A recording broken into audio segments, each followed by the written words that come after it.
जय श्री कृष्णा, राधे राधे। भगतजनों, प्रत्येक माह की पूर्णिमा का हिंदू धर्म में बड़ा ही अधिक महत्व माना जाता है, लेकिन ज्येष्ठ माह की पूर्णिमा तो और भी पावनी मानी जाती है। धार्मिक तौर पर पूर्णिमा को स्नान दान का बहुत अधिक महत्व होता है। मान्यता है कि इस दिन गंगा स्नान के पश्चात पूजा अर्चना करके दान दक्षिणा देने से समस्त मनोकामनाएं पूर्ण होती हैं। कुछ क्षेत्रों में ज्येष्ठ पूर्णिमा को वट पूर्णिमा व्रत के रूप में भी मनाया जाता है, जो कि वट सावित्री व्रत के समान ही होता है। कुछ पौराणिक ग्रंथों जैसे कि स्कंद पुराण और भविष्योत्तर पुराण के अनुसार वट सावित्री व्रत ज्येष्ठ माह की पूर्णिमा को रखा जाता है। गुजरात, महाराष्ट्र व दक्षिण भारत में विशेष रूप से महिलाएं ज्येष्ठ पूर्णिमा को वट सावित्री का व्रत रखती हैं। उत्तर भारत में यह ज्येष्ठ अमावस्या को रखा जाता है। आइए अब जान लेते हैं वट पूर्णिमा का यह व्रत हमें कब रखना है। 2022 में ज्येष्ठ मास की पूर्णिमा 14 जून को होगी। पूर्णिमा तिथि यदि चतुर्दशी के दिन दोपहर से पहले व सूर्योदय के पश्चात आरंभ हो रही हो तो पूर्णिमा उपवास इस तिथि को रखा जाता है, जबकि पूर्णिमा तिथि अगले दिन यानी कि सूर्योदय के समय जो तिथि हो वह मानी जाती है। ज्येष्ठ पूर्णिमा व वट पूर्णिमा उपवास की तिथि रहेगी 14 जून 2022। ज्येष्ठ मास की यह पूर्णिमा 13 जून 2022 को रात 11:02 से प्रारंभ हो रही है और इस पूर्णिमा तिथि की समाप्ति होगी 14 जून 2022 शाम के 5:21 पर यह तिथि समाप्त हो जाएगी। ज्येष्ठ पूर्णिमा का स्नान दान आदि के लिए तो बहुत महत्व है ही, इसी के साथ यह पूर्णिमा एक खास बात के लिए भी जानी जाती है। दरअसल भगवान भोलेनाथ के भक्त अमरनाथ की यात्रा के लिए गंगा जल लेकर आज के दिन से ही शुरुआत करते हैं।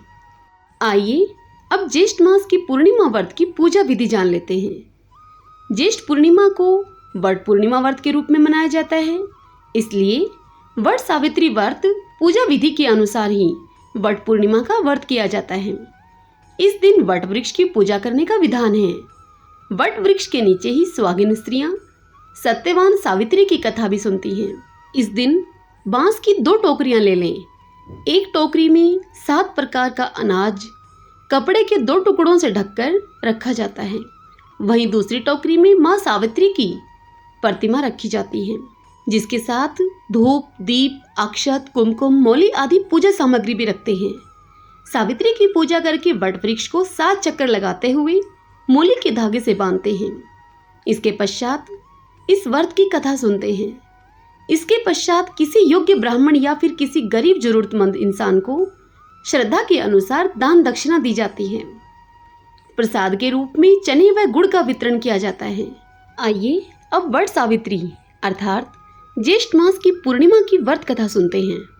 सब बोलिए विष्णु भगवान की जय, धर्मराज जी महाराज की जय। पौराणिक कथा के अनुसार भद्र देश के एक राजा थे जिनका नाम था अशोपति। भद्र देश के राजा अशोपति की कोई संतान नहीं थी। उन्होंने संतान की प्राप्ति के लिए मंत्रों उच्चारण के साथ प्रतिदिन 1 लाख आहुतियां दी। 18 वर्षों तक यही क्रम चलता रहा। इसके बाद सावित्री देवी ने प्रकट होकर उन्हें वरदान दिया कि राजन, तुझे एक तेजस्वी कन्या उत्पन्न होगी। सावित्री देवी की कृपा से जन्म लेने के कारण राजा अशोपति ने अपनी उस कन्या का नाम सावित्री रखा। कन्या बड़ी होकर बेहद रूपवान हुई। योग्य वर न मिलने के कारण राजा अशोपति बड़े ही दुखी थे।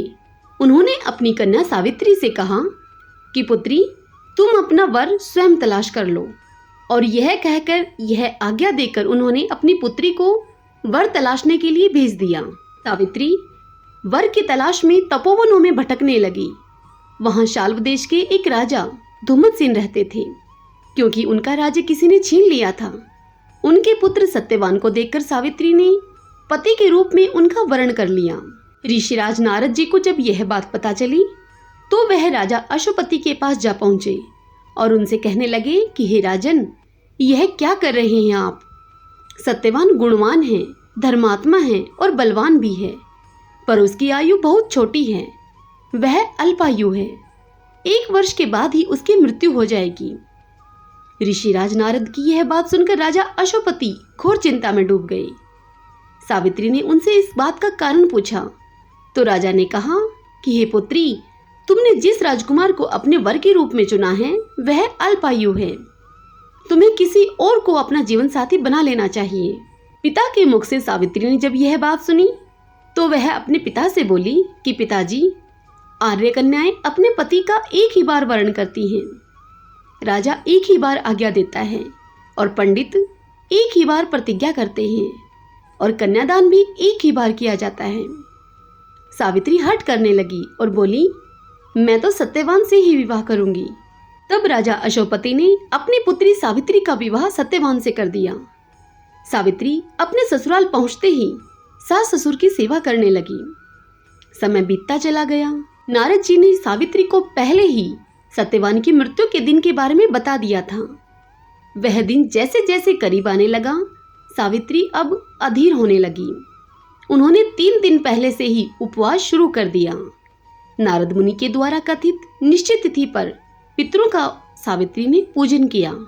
हर दिन सत्यवान जंगल से लकड़ियां काटने के लिए जाया करता था।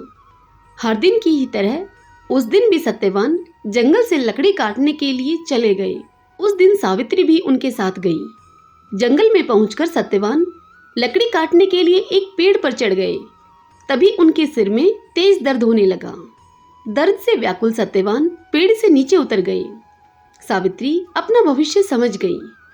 सत्यवान के सिर को गोद में रखकर सावित्री सत्यवान का सिर सहलाने लगी। तभी वहां सावित्री ने देखा कि यमराज आ रहे हैं। यमराज अपने साथ सत्यवान को लेकर जाने लगे। सावित्री भी अपने पति के पीछे पीछे चल पड़ी। यमराज ने सावित्री को समझाने की अथाह कोशिश की और कहा कि यही विधि का विधान है, लेकिन सावित्री नहीं मानी। सावित्री की निष्ठा और पतिपरायणता को देखकर यमराज ने सावित्री से कहा कि हे देवी, तुम धन्य हो, तुम मुझसे कोई भी वरदान मांगो। तब सावित्री ने कहा कि मेरे सास ससुर वनवासी और अंधे हैं, आप उन्हें दिव्य ज्योति प्रदान करें। यमराज ने कहा, ऐसा ही होगा, जाओ अब तुम लौट जाओ। लेकिन सावित्री अपने पति सत्यवान के पीछे पीछे ही चलती रही। यमराज ने फिर से कहा कि देवी, तुम वापस जाओ। तब सावित्री ने कहा कि भगवान, मुझे अपने पतिदेव के पीछे पीछे चलने में कोई परेशानी नहीं है। पति के पीछे चलना मेरा कर्तव्य है। यह सुनकर उन्होंने फिर से उसे एक और वर मांगने के लिए कहा। तब सावित्री बोली, हमारे सास ससुर का राज्य छिन गया है, उसे आप पुनः वापस दिला दें। यमराज ने सावित्री को यह वरदान भी दे दिया और कहा कि अब तुम लौट जाओ। लेकिन सावित्री पीछे पीछे चलती ही रही। तब यमराज ने सावित्री को तीसरा वरदान मांगने के लिए कहा। इस पर सावित्री ने 100 संतानों और सौभाग्य का वरदान मांगा। तब यमराज ने उसे यह वरदान भी दे दिया। सावित्री ने यमराज से कहा कि प्रभु, मैं एक पतिव्रता पत्नी हूँ और आपने मुझे पुत्रवती होने का आशीर्वाद दिया है। यह सुनकर यमराज को सत्यवान के प्राण छोड़ने पड़े। यमराज अंतर्ध्यान हो गए और सावित्री उसी वट वृक्ष के पास आ गई जहाँ पर उसके पति का मृत शरीर पड़ा था। सत्यवान जीवंत हो गया और दोनों खुशी खुशी अपने राज्य की ओर चल पड़े। दोनों जब घर पहुंचे तो देखा कि माता पिता को दिव्य ज्योति प्राप्त हो गई है और इस प्रकार सावित्री सत्यवान चिरकाल तक राज्य का सुख भोगते रहे। अतः पतिव्रता सावित्री के अनुरूप ही प्रथम अपने सास ससुर का उचित पूजन करने के साथ ही अन्य विधियों को प्रारंभ करें।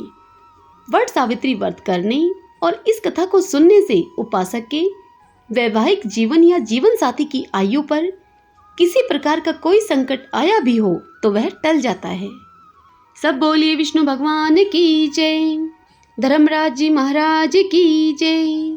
भगतजनों, यदि यह व्रत कथा और यह जानकारी आपके लिए उपयोगी सिद्ध हुई हो तो इस वीडियो को लाइक करें और शेयर करें और पुण्य कमाएं। जय श्री कृष्णा, राधे राधे।